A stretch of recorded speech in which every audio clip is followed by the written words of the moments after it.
Elisa Lorello, I am so thrilled to have you. You and I have known each other a long time, and I finally get to feature you. So I'm going to let readers know about a little bit about who you are, and then we're going to talk a little about your journey and how you got to where you are and some of the decisions you've made in your publishing journey. And hi, welcome. I'm so Hi. glad you're here.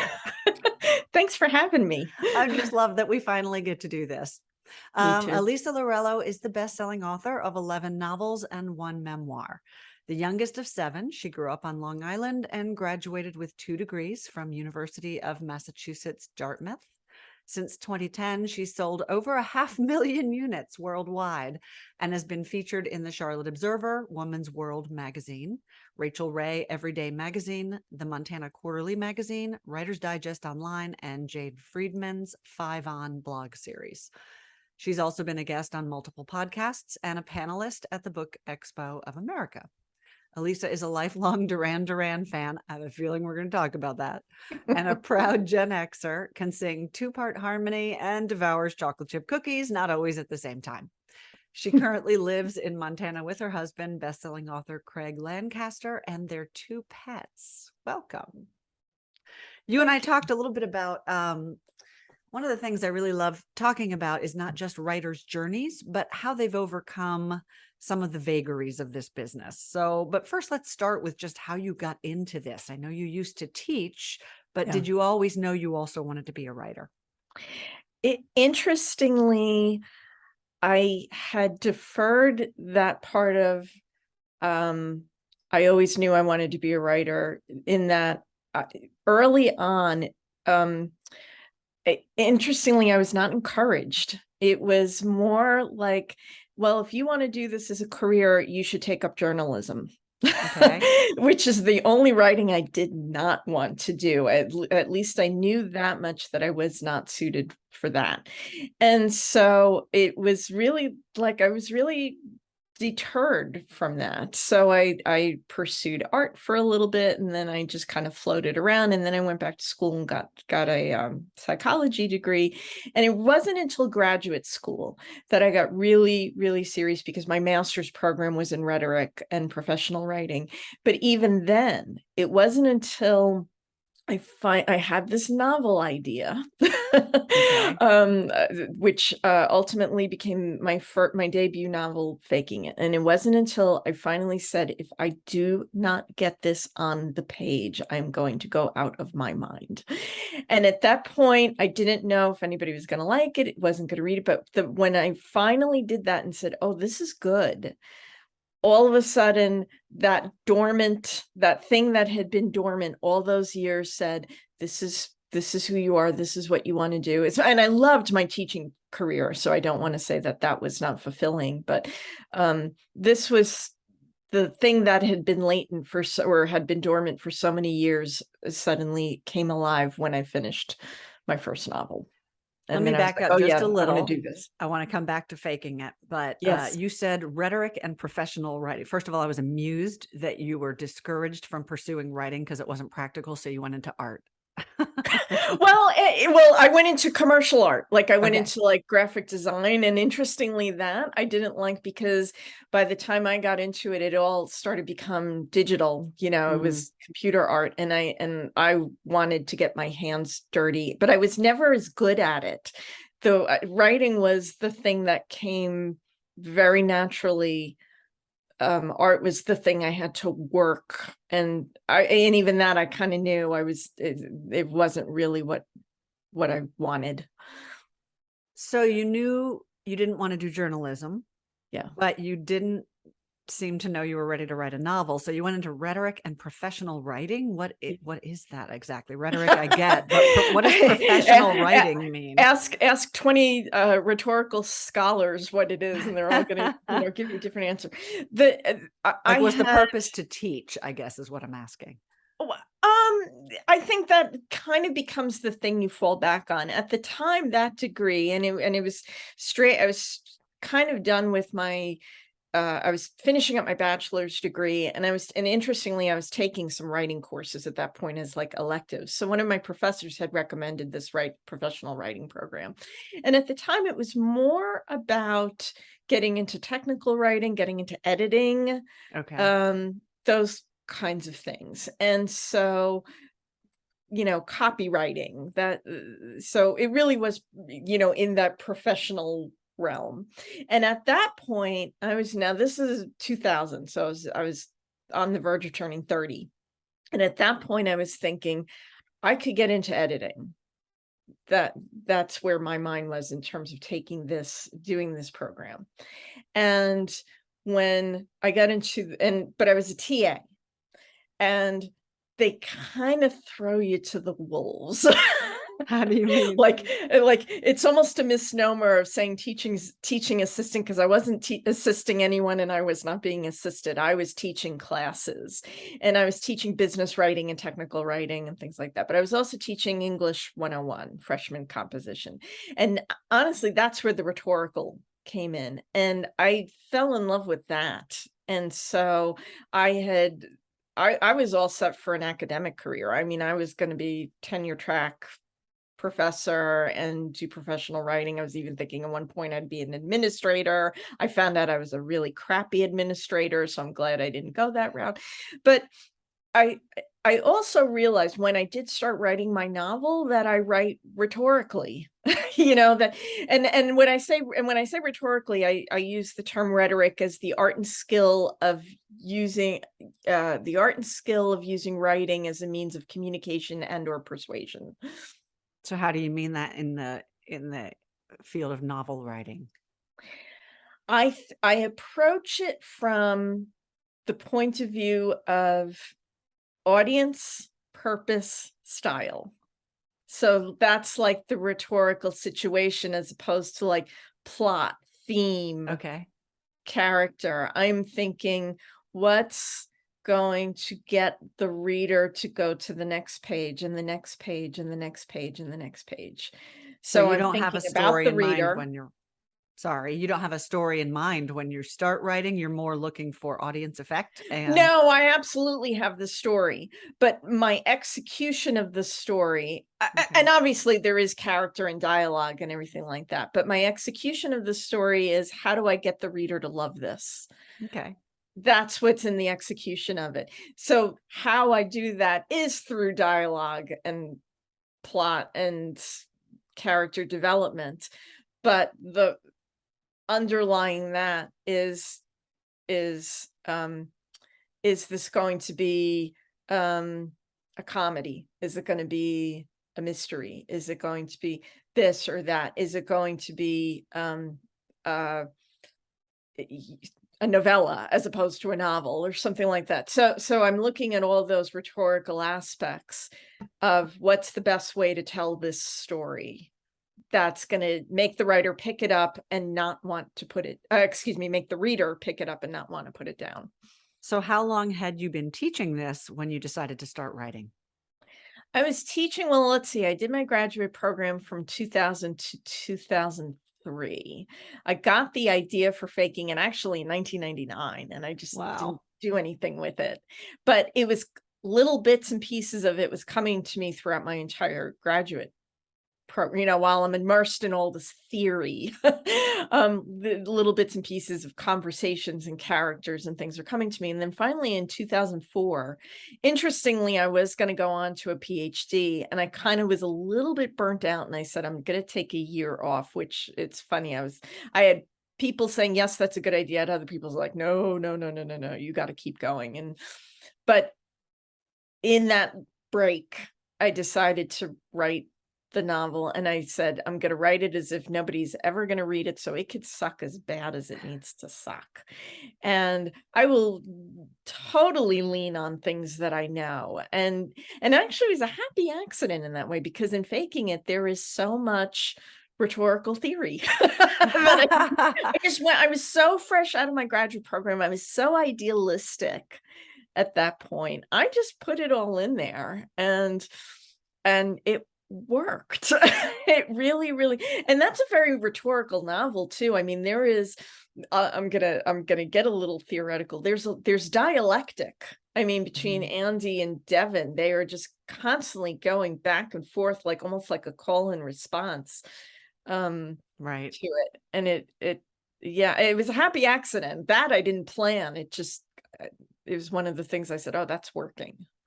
So what was your intended path with that? Did you intend to go traditional publishing? Did you have an idea in mind for where you wanted it to land? Did you even want to get an agent at that point? I had no idea what to do. And here's the other irony. So I spend, 3 years in this master's degree, and they interestingly were not going a creative track.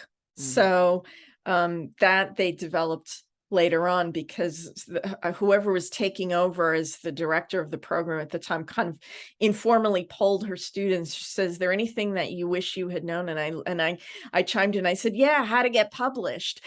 And she actually said to me, "Why would you want to learn that?" Oh, I hear this story so many more times than I wish I did. And so I, by 2005, I think I had the first draft of the novel. And then I moved to North Carolina. I relocated. I got a teaching position at NC State. And interestingly, on day one, I met a guy named Stacy Cochran, who just so happened to be a novelist. And I said, "I have a manuscript and I don't have the first clue what to do now with it." And he kind of took me under his wing and he said, "Here's how you query an agent," and led me to a couple of websites about it. And he said, "And here's here's how to." We started a little writing group, and so I was getting some feedback. So I kept revising the novel while I'm querying, and then self-publishing. So now again, this is like 2006, 2007, and print on demand self-publishing is up and coming. And lulu.com, actually, their headquarters was down the street from NC State in Raleigh. So Stacy got in with those people and got them to do presentations. So now I'm going back and forth of, okay, I'm going to keep querying agents, but I'm going to kind of keep this in the back of my head that self-publishing is an option. But at that point, there was also still a bit of stigma attached to it. So I got about 50 rejections from agents, and nobody said the writing was bad. Nobody said the story isn't good. Nobody said I don't like these characters. The most common answer I got is either, "We just don't feel this fits in, I don't feel this quite fits in my catalog," or, "I don't quite know how to sell this." And at that point, I finally got to the point where I said, "Well, I can sell it. I know what it is, or I think I know what it is." And that's when I said, I'm going to give this self-publishing thing a try. You I were an felt like early I went as adopter. far as I could with the traditional. And I said, I have at least, and I had really low expectations. I said, I have 3 markets that I can network. I have Long Island, I have Massachusetts, and I have North Carolina. And that was kind of my approach. But it did well, yeah. Well, it took a while. It took about the first year was 2008. Okay. And And how I did you just, self-publish it at that time? I'm sorry? How did you self-publish it at that I time? went through lulu.com. Okay. So, and I did everything myself, which of course now I say, don't do it. There weren't a lot of options back then, though. There really wasn't. It was a bit of a new field, and because of that, you could get away with some of the amateurism. There's no way you could get away with it now. But back then, people were a little patient. So I learned how to format a book by myself. There were guides, a guide to formatting a book for lulu.com or whatever. And I learned that. I used their cover design program, which again was pretty amateur. I bought like a photograph from like one of those Shutterfly or those stock photo sites, and used that. And so I really did I thought I was a good editor. You can't edit your own work. I copy edited my own work because I thought I was good. And Yeah. So I did all that. And in the first year, I sold about 50 paperback copies, which to me was massive success that people I didn't know bought my book. Yeah. And I still remember my hand shaking the first time I signed a copy of my book at a bookstore for somebody who I was not related to. But in 2009 was now when Kindle started to become a little bit, was becoming mainstream, and Amazon opened up. If you are an independent author, you can upload your book to Kindle. And again, I followed my friend Stacy Cochran's lead. So he uploaded a couple of his books to Kindle, and he made enough to pay his monthly mortgage out of that. And he was selling them at 99 cents. So, I mean, and that just goes to show how small the market was. So I said, well, I'm going to do what he did. So I put Faking It onto Kindle, and this was the summer of 2009, and I sold 50 copies in a month.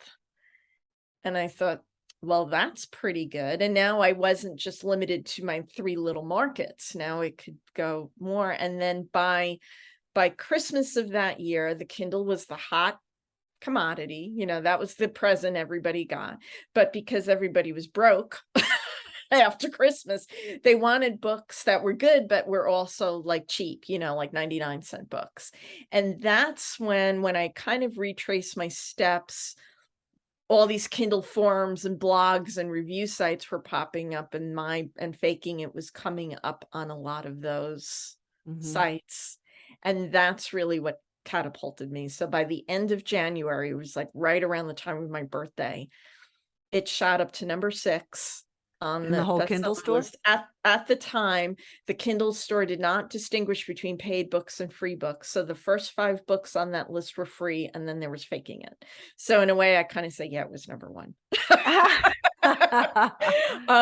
But it was 22,000 copies in 3 days or something ridiculous like that. It Wow. was unbelievable. It was unbelievable. And then by June of that year, so now it's 2010, Amazon started Amazon Publishing, and their first imprint was Amazon Encore. So they were buying or signing authors who had success stories like mine. And one of their acquiring editors, Terry Goodman, called me, and he said, I read Faking It. I absolutely loved it. We would love to have you. And they took Ordinary World, which was the sequel to Faking It, which also was doing very well at that point. And then the rest is history. So, well, let's dig into that history. So you had a Yes. 2-book deal with them at that point for the one you had already Actually, it was self-published. 3, because they said, do you have anything else? And I was just finishing up Why I Love Singlehood with Sarah Garrell, who was co-writing it with me. And I called her because Terry said, well, we'll take that too. I didn't even submit it. And I called Sarah and I said, you are about to be the envy of authors everywhere because you just got yourself a book contract and you never even queried a single agent. So your second 2, Ordinary World and Why I Love Singlehood, those had not been previously published. They went, well, Why I Love Singlehood hadn't, but Ordinary World had been. That was the second book I published to Kindle. So it was like a month after. So let me try. I have to think now. So I think I put Faking It in June of 2009. And I think Ordinary World came out around October of that year. Okay. So you sell all these books and then you sign with a pub, and then what happens? And then life changes. So did the books that you had already self-published, they continued to sell well? Absolutely. Yeah. And then when Amazon re-released them, so basically they bought the rights to them, and then they re-released them, and they had like a second round of hitting the bestseller lists, and the Kindle bestseller lists, I should say. And again, sold like 10,000 units or something ridiculous like that, and ridiculously wonderful. Um, and Why I Love Singlehood did pretty well. In fact, they released that as a Kindle Daily deal, and at that time, if you had a Kindle Daily deal, it shot up to #1. And actually, they did it in Germany in English, and it went to #1 in Germany for a day. And so it was all of a sudden now I have enough money to buy a car. I have enough money to pay off medical debt that I had, like I had made one trip to the emergency room and I was like paying off an ambulance bill for like 3 years. And like all of a sudden I could pay off an ambulance.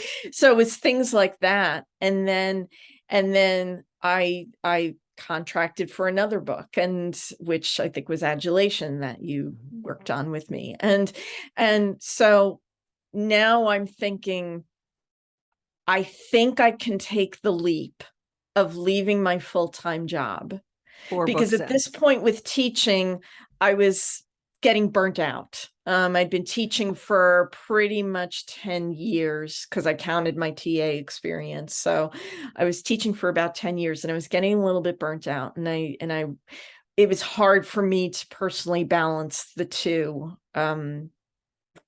Being creative and then being academic. And I knew I didn't want to take the academic route anymore. I really didn't want I wanted the PhD only for the title. I just wanted to be known as Dr. Lorello, and that was pretty much it. But I did not pursue that. So maybe my alma mater would give me an honorary degree one day. But I just didn't want to do that. I really was now, this is what I want to just keep writing novels. And so by 2011, 2012, I'm thinking, I waffled on it a bit because also NC State gave me a lot of security. I mean, I had health insurance. I had a retirement plan. I, had a really nice apartment at the time. It was I was finally financially comfortable and stable by my late 30s. And I was not sure I wanted to really rock that boat, but I did. And I really knew I was taking a leap, and knew there was a possibility it was not going to pan out. At this time, you were still working book to book with APUB? Yes. Okay. Yeah. So I'd write a manuscript, and I still didn't have an agent by this point also. And so I had a lawyer. I had an entertainment lawyer who was helping me with the contracts, but I was submitting directly to my editor, Terry. And I would say, I have this manuscript. It's called Adulation. Here it is. And he read it, and okay, we'll take that. And then, so I finally made the big leap in 2012. So I resigned from NC State, and I actually moved back to the Northeast and became a full-time writer. So how many books did you do with Amazon Publishing? Okay, how many? This is where I got to look and count. So 1, 2, 3, 4, 5, 6. So I did 7 with them.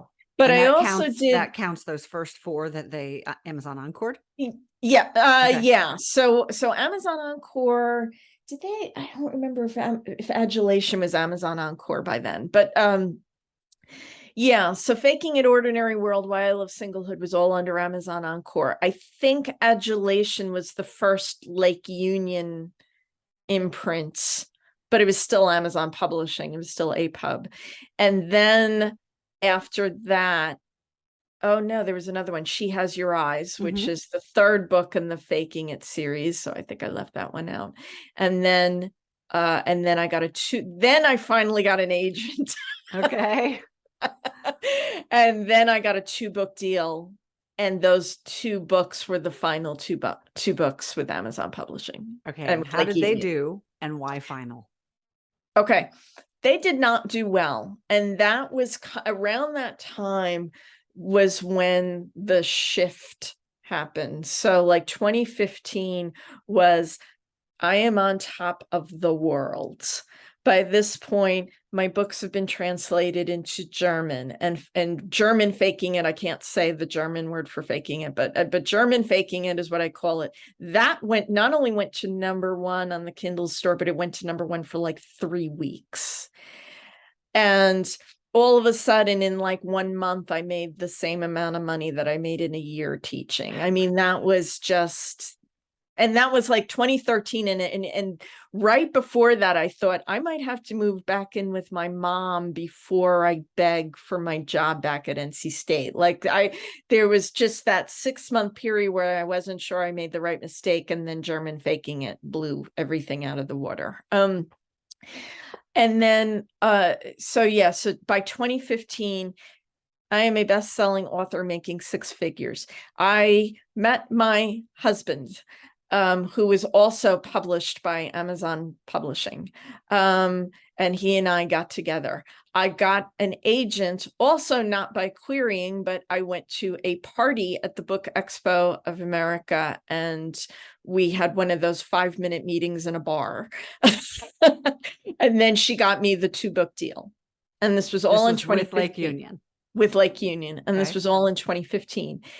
By 2016, the crash started to happen. And so the 2 books I had contracted were, and these I can show off. So I have what became The Second First Time. Mm-hmm. And then book 2 in that series, in that 2-book deal, was Big Sky Littleton. And when I trace back as to why those 2 books didn't do well, I think it was just, it's one of those things where, in the same way I can look at all the synchronicities that got faking it catapulted to success, I think there were synchronicities that conspired that these 2 books did not do well. For one thing, I think Kindle Unlimited really took a chunk out of royalties for a lot of authors, because all of a sudden it was, instead of just, I'm going to download this book, let's say you download my book for $4.99. You don't necessarily have to read it for another 6 months, but I still got paid for that download. With Kindle Unlimited, you can download it. I don't get paid until you read at least 10% of that book.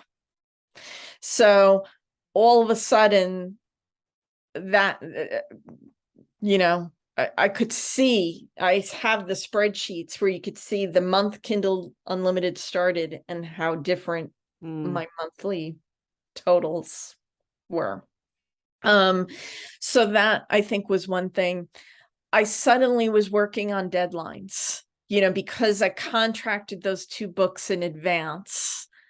It was like, okay, you have to have book 1 done by X date, and you have to have book 2 done by X date. And now I am no longer single and working on my own. All of a sudden I found myself married, living across the country, planning a wedding on the other side of the country, and running a house, helping to run a household, which I never really saw myself, I was helping to care for an aging parent. I suddenly had pets. I mean, so life had really changed. And I think that affected, like, The Second First Time, I love that book, but at the same time, it was hard. I lost the emotional thread of that book. We kind of had to push it across the finish line with that. And even that, by then also marketing was getting involved in, the original title of that book was The Do-Over, and marketing didn't like it. And when the title changed, I kind of had to go back into the book and thematically make little tweaks. So the cover, I wasn't 100%. I think the cover, in hindsight, wasn't as good a design cover. So all these things kind of came together. And so The Second First Time was my first commercial flop. It still has not earned out its advance. It's maybe halfway. Yeah. So maybe halfway there. And this book came out when, I think, 2016. It's maybe halfway turning out its advance. Big Sky Littleton at least earned out its advance, but it's been drip, drip, drip, drip, drip ever since. And I think by then, I'm going to say this as if like I'm so full of myself, and I don't mean to say it, but I was no longer the flavor of the month by then. Not that I was ever this big to do, but I certainly, Amazon or Lake Union was growing, and Amazon Publishing was growing. They were adding imprints and they were adding a lot of authors. So that too, I was also not the big fish in the little pond anymore. It was quite the opposite. I was with a lot of fish in this pond, So those are all a lot of big changes. Yeah. And I don't want to use the word disappointment because I think this is a natural part of a career, but it is a disappointment when you put your heart into something. It was devastating. It was, and at that point, what's interesting, and I think this is important to talk about because, when I took the leap of saying I'm going to try to do this full time, I was fully aware that it might not pan out. But I had, so like from 2014, for 2012 to 2016, I had 4 years of really astounding success. And by 2016, you're not ready to say, oh, well, I'll just go back to my teaching job. I'll just, it's like now, and what movie was it? Was it The Big Short that talks about the hot hand theory, where you just think you're going to make shot, like a basketball player is going to make shot after shot after shot after shot, and they think they're just never going to miss because they're on a roll. By then, that's the way I was feeling, because I had adulation didn't do as well as they thought it was going to do, but it did well.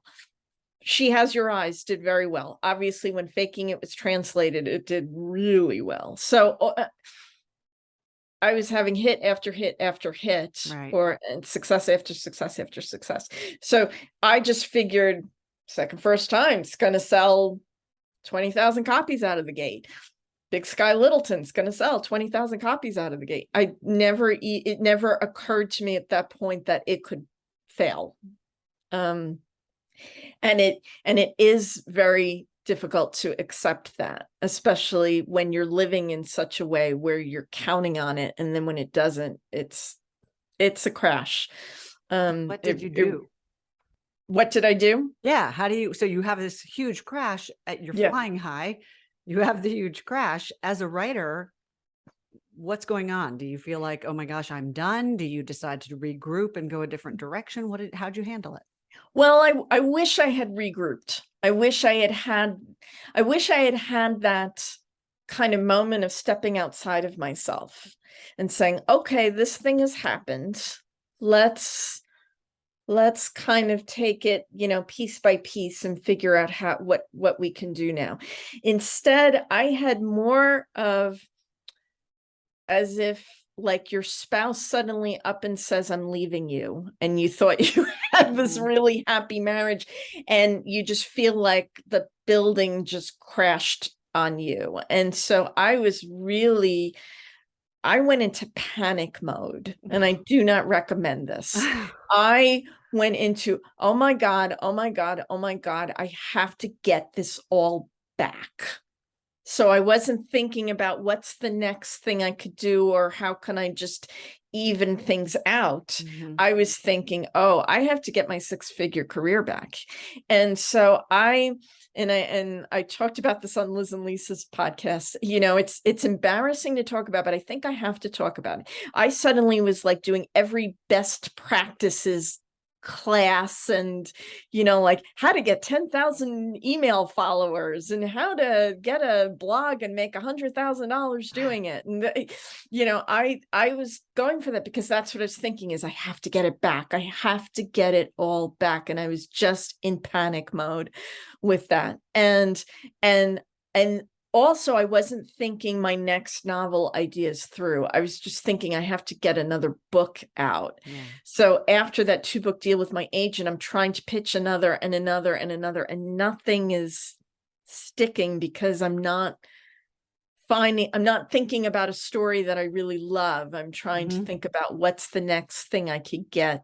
It sounds like you were in product mode, not process mode. Yes, absolutely. Yeah. And it was not good. It really was not. Did that freeze you up? I always think. It totally did. Yes. And there was one other disappointment, which was Lake Union. Craig and I, my husband, who like we said is also an author. We had and again, I think this was 2015, 2016, around that time. We were in Seattle. We went out to lunch with some of the Lake Union people, and they loved that we became a couple. We were like the power couple, and they said, we would love it if the two of you co-wrote a novel. And we talked a little bit about it, and they sounded like everything was great. And so we co-wrote what became You, Me, and Mr. Blue Sky. And we pitched that to them thinking, okay, this is it.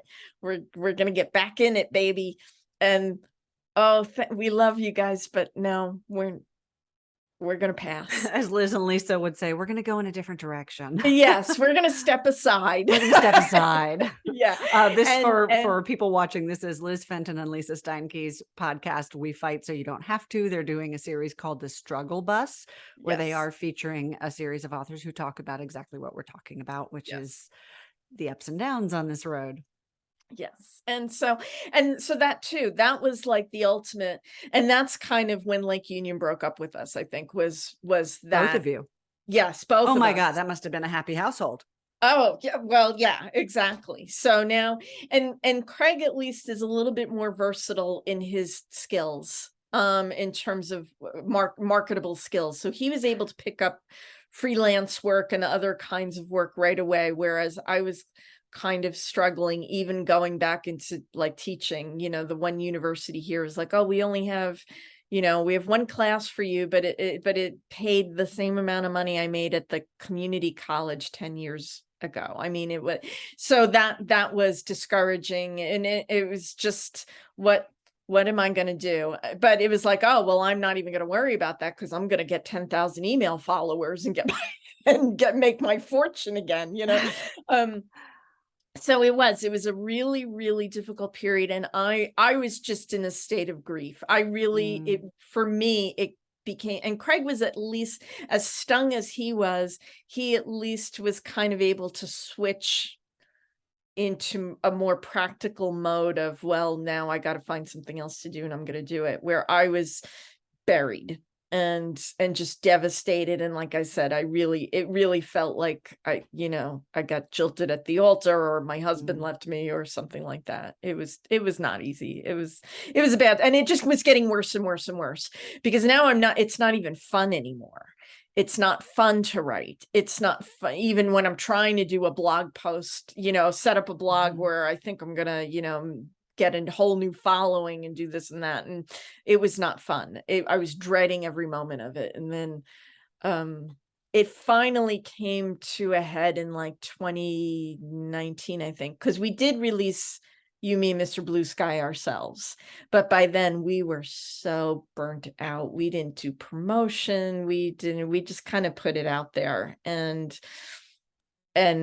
I was kind of done by then, and I just stepped back and I took a break. But in that break, I collapsed. I really did break. I mean, I broke, Did you think about stopping writing? Oh, absolutely. I mean, I called it a sabbatical at the time. And because I figured that would at least give me the option to return. But I didn't know if I would. The well had gone completely dry. I had no new ideas. I had no desire to do it. Because I was so, some people, I think their pain becomes the thing that fuels them as writers, and that's not me. It's the joy. Even if I'm writing about something painful, even if my character has gone through it, has experienced a loss or something like that, there's still, and even if the work is hard, there is still innate joy. So it's not like happy-go-lucky smile, but it's the joy of the work. And that was just completely non-existent at that point. And I didn't know if I was going to do it again. And all at that same time also, and this is also important to talk about, I was 49 years old, right? Primed for midlife. My body is changing. My brain chemicals are changing. I'm having migraines up the wazoo that I think, again, were both because of all the upsets, but also just because of my, because of what my body was going through at that point. And so there's all this midlife stuff going on where all of a sudden I said, if I am not Elisa Lorello bestselling author, which is the only thing I wanted to be at that point, then who am I? And I had that midlife existential crisis. And fortunately, at that point, I said, I need to get into therapy. And by the way, all of this is very, very, very hard on a marriage, and especially a brand new marriage. So it was very, very important that if I didn't start dealing with it and processing it and everything, the marriage was very well in jeopardy too. So how did you deal with and process that? That's a lot. Therapy was a big thing. And I'm one of those people where I've done it before. I know how to work it.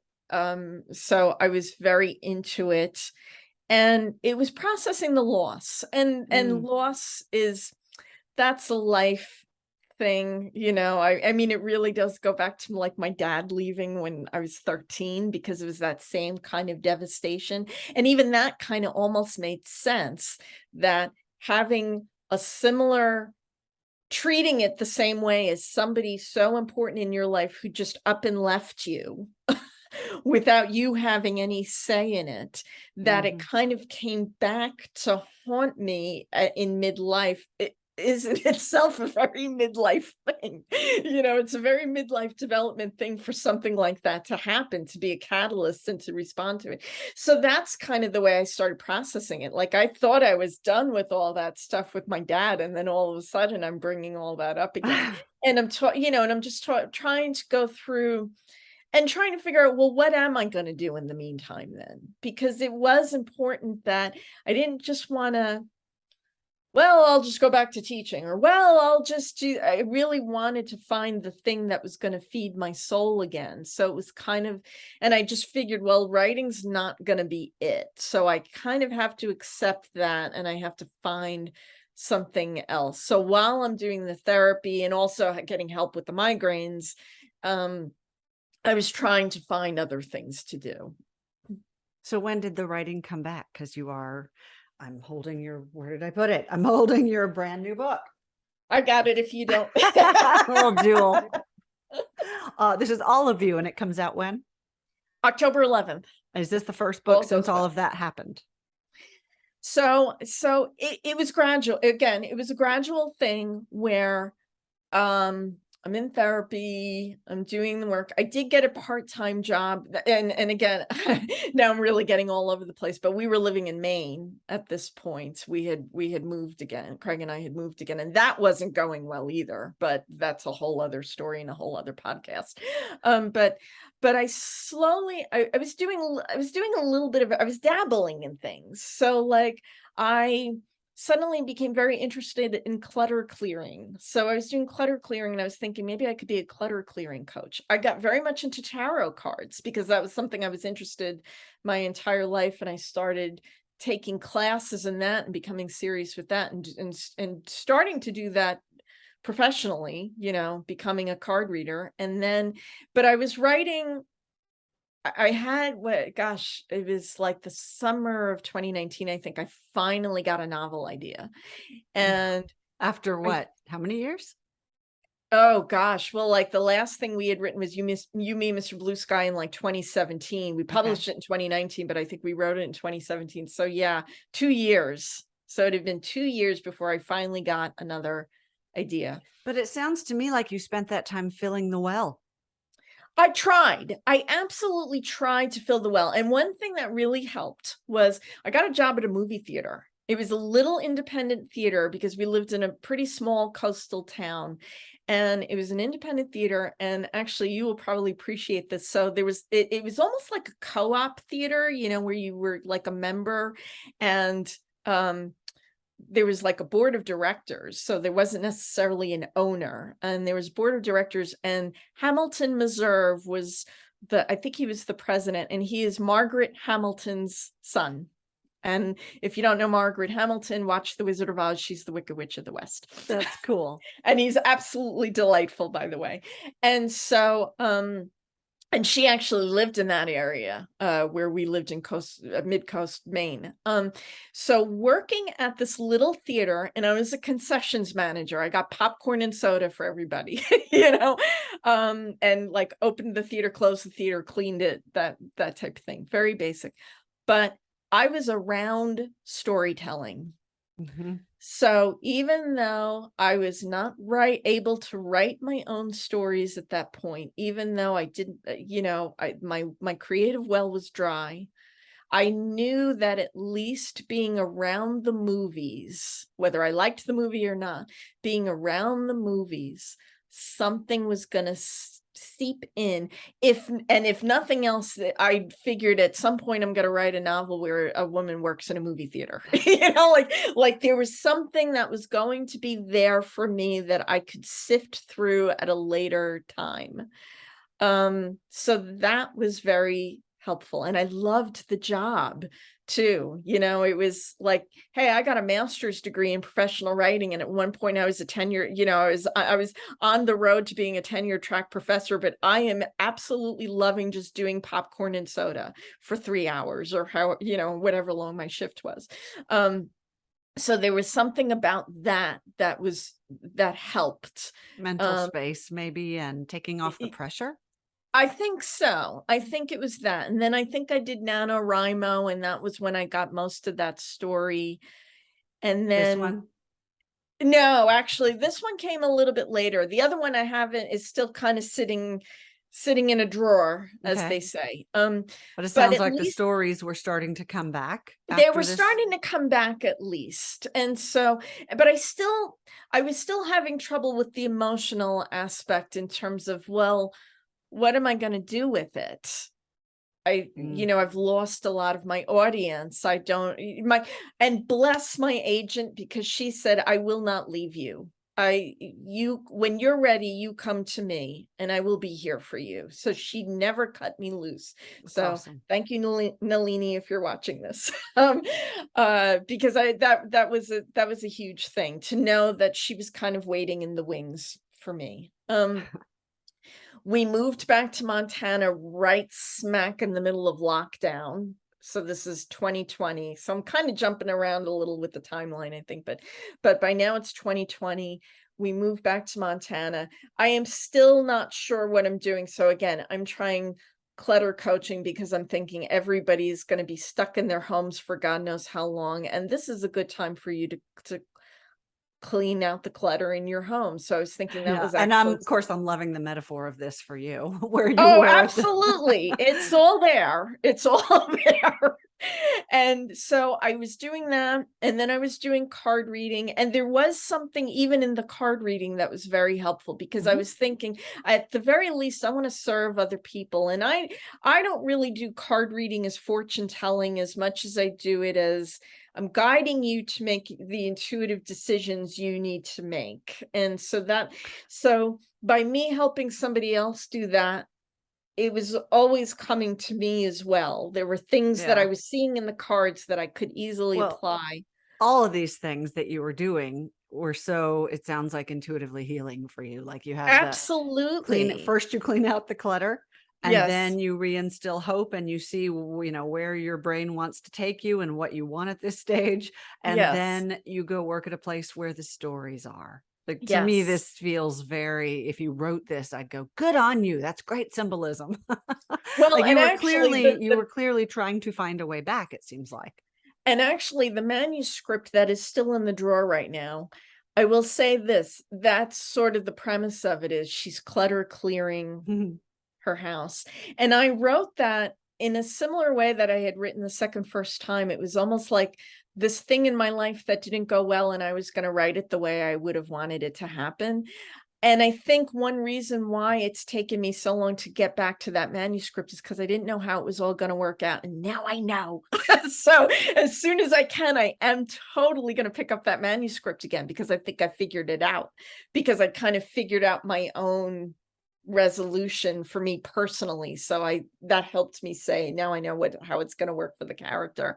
Well, I So can see the joy that has come back to you just in the way you're yes. talking about it. So was it a function of taking that step back and reestablishing your purpose and then kind of taking off that pressure of performing or regaining what you had lost and instead going back to the work? I think so. And again, it came little by little by little. It came in small chunks. So I started reading a lot again. That helped me. And then what really broke through was just, and it was very recently, it was only like this past spring. I was gonna, I was thinking I'm gonna be a part-time writer if I can, if I have a great idea for a book, I will publish it. If it gets picked up by a publisher, great. If I self-publish it, fine.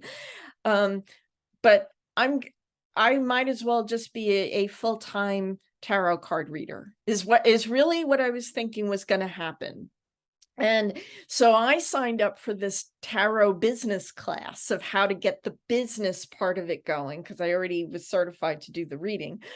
And part of the course, because it's a spiritually, they call you a spiritual entrepreneur, which I think is pretty cute.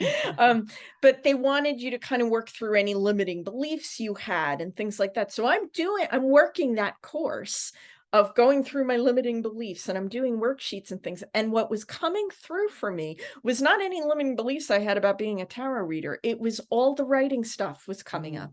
And why wasn't I going all in on a writing career again? And it finally hit me. Even with all the therapy, I don't think I got to this point where it was, I am terrified of getting my heart broken again.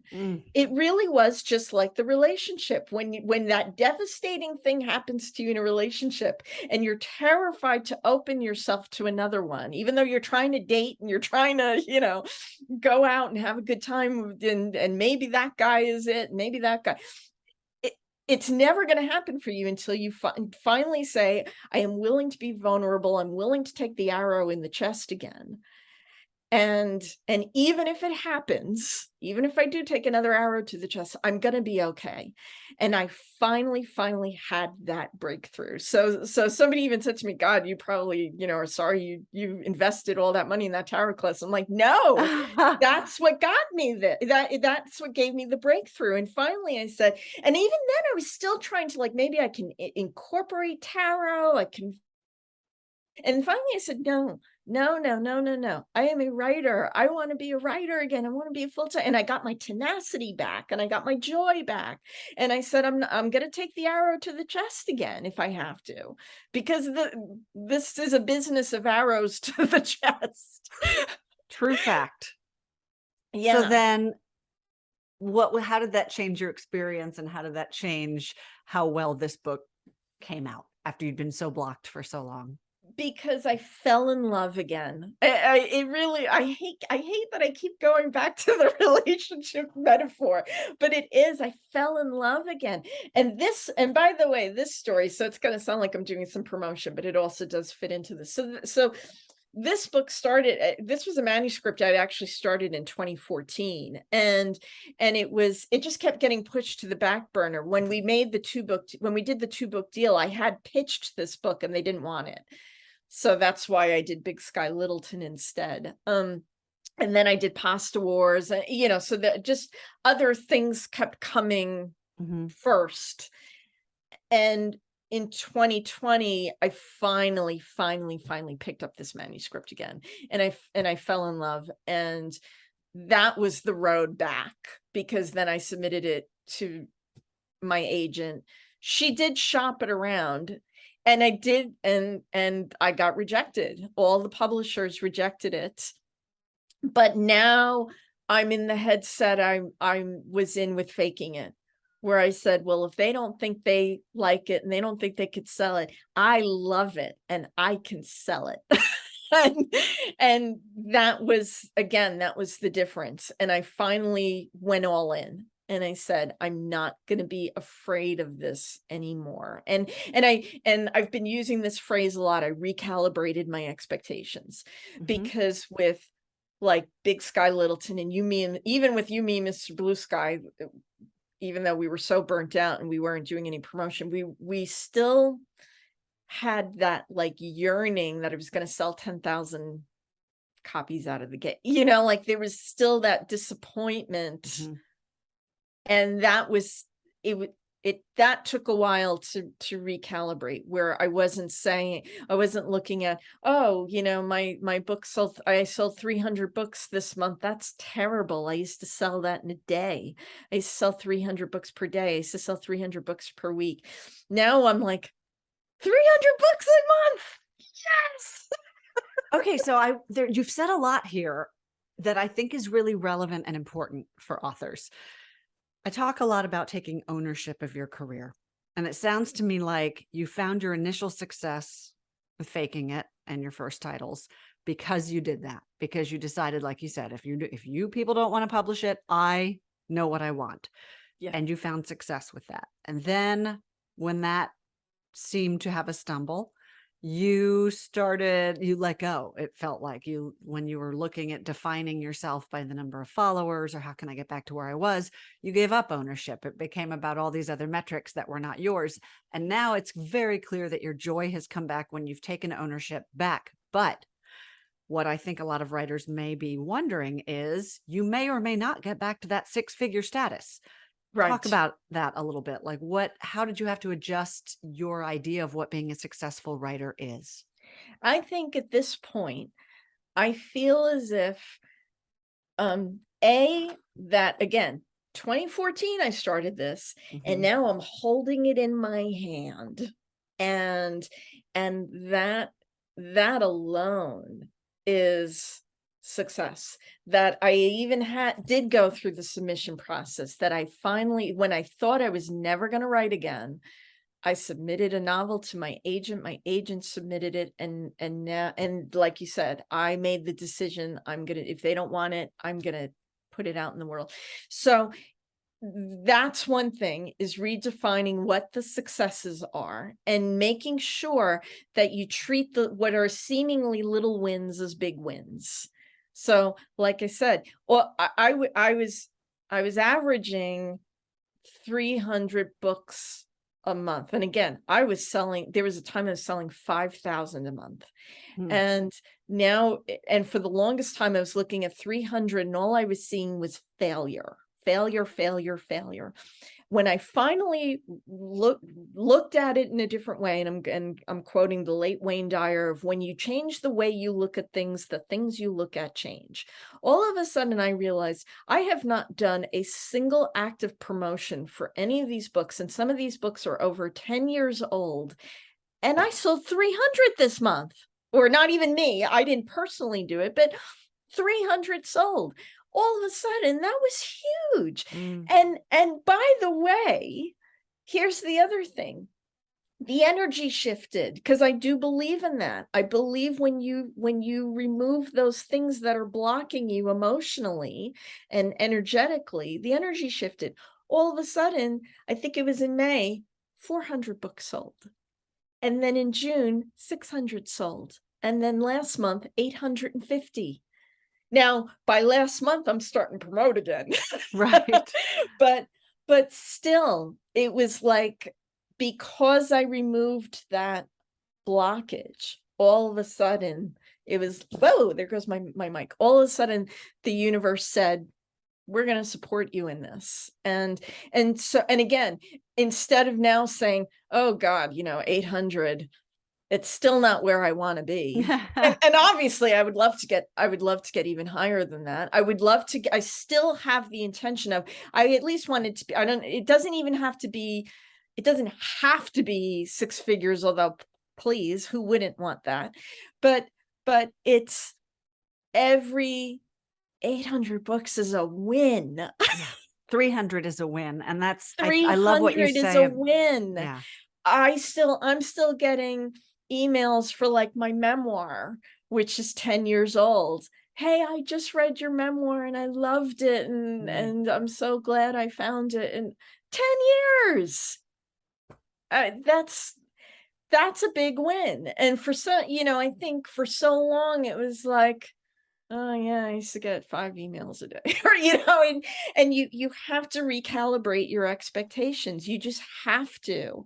And so even with all of you, I'm calling it the long-term launch, where I'm not going to try to sell thousands and thousands of copies right out of the gate, launch week or launch month.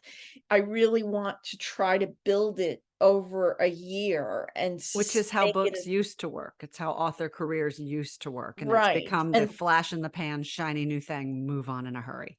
right. And I want to sustain it. Even Mhm, as I'm working on the next thing, I want to keep this book in the consciousness mhm. and not say, oh God, it only sold 20 copies in the first week. It's like, no, hey, I just released my first book in over 3 years and it sold 20 copies in the first week. you know? To people I don't know who aren't related to me. And if you knew my family, there's a lot of people. It's just so interesting to me how it seems to have come full circle, but not in a bad way. Not like, oh, I'm back where I started, but Right, like, right. oh, I'm back where I started, where I love this again. I talk a lot Yes, about when I do this feature, how writers revise. Almost every author I talk to tells me that the best time in their writing life was before they signed the contracts, because yes. they had this joy and freedom you're describing, that when it becomes more of a business and a commodity, it's a little harder to hold on to. It's not a bad thing. It's just a new chapter, no pun intended. But there is something about that raw energy and joy and love of doing the thing that if we can hold on to that, I think that's a huge part of taking ownership of our own careers. Absolutely. And it's, there's I think if you almost feel like you have less to lose the first time around. Mhm.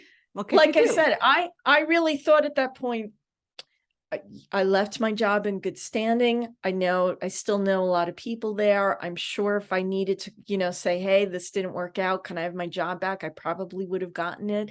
I had enough resources at that time that I had to get a different teaching position. I felt like I had the fallback. But when you're on top, when you have the monumental success, you don't want the fallback. You want Mhm. to keep Mhm. what you have. And that's what's hard. And Isn't that also, life? Isn't that a life it's lesson? well, yeah, because you expect to coast. Right. And I think that, and there's a book called Creativity Inc. And the person who wrote it ran Pixar, and his name is escaping me at the moment. But he kind of talked about that when they finally got Toy Story made. He had he had that vision of not coasting. He realized he was going to have to set a whole new goal for himself and for Mm. Pixar, that it wasn't going to be kind of coasting. And that too, I think you fall off the mountain when you kind of have the fall from the success and you kind of fall off the mountain. I think the mistake, I know it's the mistake I made, and I think a lot of people make this mistake. They try to climb the same mountain. They try to go back up the same one that they just came down from, and you got to find the next one. Mm. And so that too, like, even though I'm starting over, it's kind of like I'm not riding the same, because again, publishing industry is completely different from 10 years ago, 12 years ago. The internet is the social media is ubiquitous. It was not at the time that I did it. At the time that I published a Kindle, there were only 250,000 titles. Now what is it now, like 10 Millions, million? Uh, millions. you know Yeah. and in some way it's funny, because in some ways what I can do now with in terms of getting this book out in the world, I could do it a lot easier than I did with faking it 10, 12 years Mm. ago. In Just the other tools. ways it's a lot harder. Yeah. So those two things balance each other out. So it's not it's still going to be a struggle either way. I'm going to have to hoof it. um, I don't think this career is ever coasting. Even if you are right. Stephen King, it's never coasting. Yeah, I mean, Stephen King can just go, yeah, I'm going to cash my checks and not write anything else. Right. But he's on the chopping block theoretically, with readers and sales and reviews with each book, just like every author is. And Yes. that's what life is, and that's what writing is. And if you love the thing, and it sounds like you have rediscovered that Yes. core love that made you want to do this, that's how you become a career author with a long-term career that is sustainable, I think. Right. This is awesome. You have given such pearls of wisdom and the benefit of your experience and your honesty, because that's a hard thing to talk about. It's one reason I think so many authors do have a false idea of what this career is, because it's hard to talk about the setbacks and the challenges. Thank you for doing that. Oh, thank you. That's generous. And I'm Where glad. can everyone find you? Oh, well, okay. So, what I want to say really quick is I'm glad to be talking about it, because that's something else I just want to say really quick. I was trying to talk about it for a while, and I think it was almost like the equivalent of vague booking, because I wasn't getting, I was almost afraid to let readers really, really, really inside. Vulnerable. So yeah, so I was trying to talk about it, but I'm not fully talking about it. And we need to be talking about it. So I'm grateful I'm at the place where I can talk about it. So where can people find me? ElisaLorello.com. Please sign up for my newsletter, because I actually really, really enjoy my newsletter, and it's more letter and less news. I always try to do a nice little bit of reflection or inspiration or something like that. I try to keep it weekly. Usually every Tuesday. It comes out once in a while. I'm for whatever reasons things happen and I can't get one out, but I usually try to give the advance notice of, or I usually say, hey, I'm taking 2 weeks off. I'll see you, I'll see you at the end of the month. And all So of you ElisaLorello.com. This comes out October 22nd. October 11th, actually. October 11th, even sooner, people. Even sooner. And where can you find it? Anywhere books are sold? Anywhere books are sold. And we haven't gotten a pre-order set up yet, but I will let you know as soon as that happens. Okay. And I'll link to it. I will link to your episode with Liz and Lisa for those who are interested, and I will link to that Creativity Inc. book in the notes, because that sounded fascinating. Yes. Thank you so much. You will find it. It's really great. And that was and on my way back, that was one of the books I read, was Creativity Inc., when I was realizing I had to get on a different path. Thank you for sharing that path. Really, I can't tell you how helpful I think this is for any author at any stage of their career. Thanks for your honesty and your generosity, and good luck with the launch. Yay. Thank you. Thank you. And thank you again for having me. And thanks it was a great conversation. It always is, right? But I'm glad to be able to finally share it with everybody else. You and I always have good conversations. And Thanks, I'm sorry Elisa. if I was jumping all over the place. No, it was great. Okay. All right, let me stop the recording. Hang on just a second.